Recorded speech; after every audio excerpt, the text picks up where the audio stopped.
Hi guys, welcome back to RMSF views. எல்லோரும் எப்படி இருக்கீங்க? நல்லா இருக்கீங்களா? இப்போ வந்து பார்த்தீங்கன்னா நான் ராமேஸ்வரத்துக்கு வந்துட்டு தனுஷ்கோடி போயிட்டு ரிட்டன் வந்து பார்த்தீங்கன்னா போகும்போது பாம்பன் பிரிட்ஜ் மேலே போகிறோம். ஸோ வந்து பார்த்தீங்கன்னா இது கூடயே வந்து பார்த்தீங்கன்னா பாம்பன் பாலத்தை, புதிய பாலத்தை வந்து நான் உங்களுக்கு காட்ட போகிறேன். ஸோ அதோட டீட்டெயில்ஸ்லாம் பற்றி இந்த வீடியோவில் சொல்ல போகிறேன். வீடியோ ஸ்கிப் பண்ணாமல் கடைசி வரையும் பாருங்கள். இப்போ வாங்க நம்ம வீடியோக்குள்ளே போகலாம்.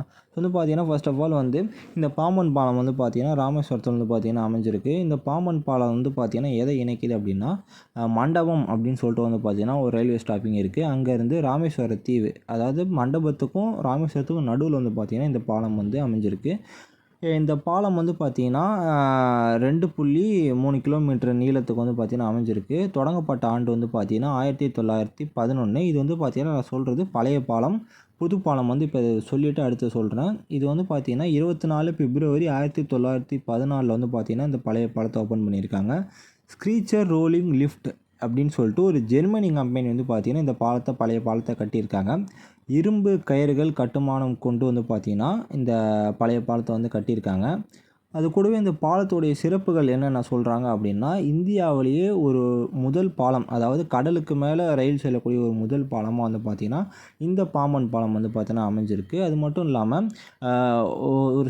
ஒரு நடுப்பகுதி வந்து பார்த்திங்கன்னா கப்பல்கள், பெரிய கப்பல்கள் வரும்போது அதை வந்து பார்த்திங்கன்னா மடித்து அப்படியே மேலே தூக்கி அடியில் வந்து பார்த்திங்கன்னா கப்பல் போகிற மாதிரி வந்து பார்த்திங்கன்னா வடிவமைக்கப்பட்டிருக்கு. 1914க்கு அப்புறம் வந்து பார்த்திங்கன்னா நிறைய புயல் சீற்றங்கள், கடல் சீற்றங்கள் தாக்கி வந்து பார்த்திங்கன்னா இன்ன வரைக்கும் வந்து பார்த்திங்கன்னா ஒரு கம்பீரமாக நின்றுக்கிட்டு இருக்குது. எந்த ஒரு அசம்பாவிதமும் நடக்காமல். பாலம் இது வந்து பார்த்திங்கன்னா ஸ்டார்டிங்கில் இந்த பாலத்தை அமைக்கிறதுக்கு கிட்டத்தட்ட ஒரு 14 வருஷமாக வந்து பார்த்திங்கன்னா இந்த பாலத்தை வந்து அமைக்கலாமா வேணாமா அப்படின்னு சொல்லி திட்டம் போட்டு கடைசியாக வந்து பார்த்திங்கன்னா இந்த வேலையை ஸ்டார்ட் பண்ணி கிட்டத்தட்ட ஒரு 2 வருஷமாக அந்த வேலையை வந்து பார்த்து 2 வருஷத்துக்கு அப்புறம் வந்து பார்த்திங்கன்னா இந்த வேலையை முடிச்சிருக்காங்க. 1914 வந்து பார்த்திங்கன்னா இந்த பாலத்தை ஸ்டார்ட் பண்ண அப்போ வந்து பார்த்திங்கன்னா அங்கேருந்து யாத்திரைக்கு வரக்கூடிய மக்கள்லாம் வந்து பார்த்திங்கன்னா ட்ரெயின் மூலமாக வரதுக்கு வந்து பார்த்திங்கன்னா போக்குவரத்து வந்து பார்த்திங்கன்னா எளிமையாக எல்லாத்துக்கும் ஈஸியாக இருந்துச்சு.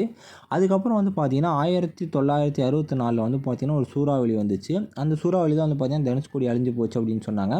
அந்த சூறாவளி அப்போ வந்து பார்த்திங்கன்னா இந்த பாலத்தில் வந்து ஒரு கடும் சேதம் ஏற்பட்டிருக்கு. அந்த சேதத்தை வந்து பார்த்திங்கன்னா ரயில்வே துறை அதிகாரிகள் வந்து பார்த்திங்கன்னா டிபார்ட்மெண்ட்லேருந்து வந்து பார்த்திங்கன்னா வந்து சீக்கிரம் சரி செஞ்சு வந்து பார்த்திங்கன்னா ரயில்வே துறை வந்து பார்த்திங்கன்னா ஒரு சிறந்து விளங்குறது பெருமைக்குரிய விஷயம் அப்படின்னு சொல்லிட்டு வந்து பார்த்திங்கன்னா அவங்க வந்து நிரூபிச்சிருக்காங்க.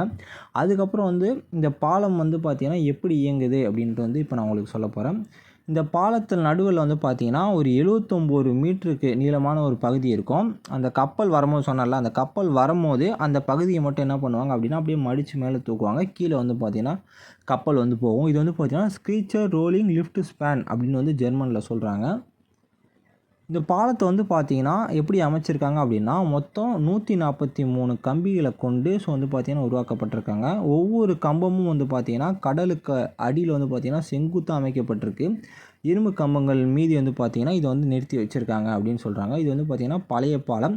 இப்போ வந்து புது பாலத்துக்கு வருவோம். புது பாலம் வந்து பார்த்திங்கன்னா அதுவும் வந்து பார்த்திங்கன்னா கிட்டத்தட்ட அதே 2.7 கிலோமீட்ரு தான் வரும். இது வந்து பார்த்திங்கன்னா பழையசு வந்து பார்த்திங்கன்னா இப்படி மடித்து மேலே தூக்குற மாதிரி இருக்கும். இது வந்து பார்த்திங்கன்னா வெர்டிக்கலி லிஃப்ட் பிரிட்ஜ் அப்படின்னு சொல்லுவாங்க. அந்த இப்போ இந்த 2 இது இருக்குது இல்லையா, இதுக்கு நடுவில் இருக்குது பாருங்கள். அந்த பகுதி மட்டும் என்ன ஆகும் அப்படின்னா பெரிய கப்பல்கள் வரும்போது என்ன பண்ணுவாங்கன்னா அந்த பகுதியை மட்டும் அப்படியே வந்து பார்த்திங்கன்னா மேலே தூக்கிடுவாங்க. அதான் வந்து பார்த்திங்கன்னா வெர்டிக்கலி லிஃப்ட் பிரிட்ஜ் அப்படின்னு சொல்கிறாங்க. இது வந்து பார்த்திங்கன்னா இந்த நடுவில் அமைச்சிருக்கக்கூடிய அந்த பகுதி வந்து பார்த்திங்கன்னா பழைய பாலத்தில் வந்து 79 மீட்டர் இருந்திருக்கும். புதிய பாலத்தில் வந்து பார்த்திங்கன்னா இது 72.5 மீட்டர் வந்து பார்த்திங்கன்னா இருக்குது. கிட்டத்தட்ட ஒரு 6.5 மீட்டர் வந்து பார்த்திங்கன்னா கம்மியாக இருக்குது.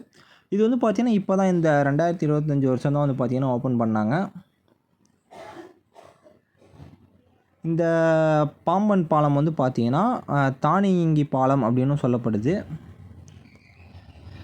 இந்த பாம்பன் பிரிட்ஜோடைய சிறப்புகள்லாம் வந்து பார்த்திங்கன்னா இப்போ நான் சொல்லிட்டேன். ஸோ இந்த பாம்பன் பிரிட்ஜில் வந்து பார்த்திங்கன்னா போகும்போது அப்படியே வந்து பார்த்திங்கன்னா கடலில் போகிற ஃபீல் வந்து பார்த்திங்கன்னா உங்களுக்கு வரும். ஸோ நீங்கள் போனீங்க அப்படின்னா ஃபுல்லாகவே வந்து பார்த்திங்கன்னா அந்த பிரிட்ஜ் வந்து கிட்டத்தட்ட ஸ்ட்ரெயிட்டாக தான் போகும்.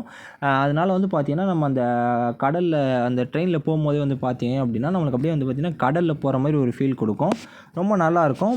நிறைய பேர் வந்து பார்த்திங்கன்னா ராமேஸ்வரம் போகிற மாதிரி இருந்துச்சு அப்படின்னா பஸ்ஸில் போகிறத விட்டுட்டு இந்த மாதிரி இந்த ட்ரெயினில் ட்ராவல் பண்ணிங்க அப்படின்னா ரொம்ப நல்லாயிருக்கும்.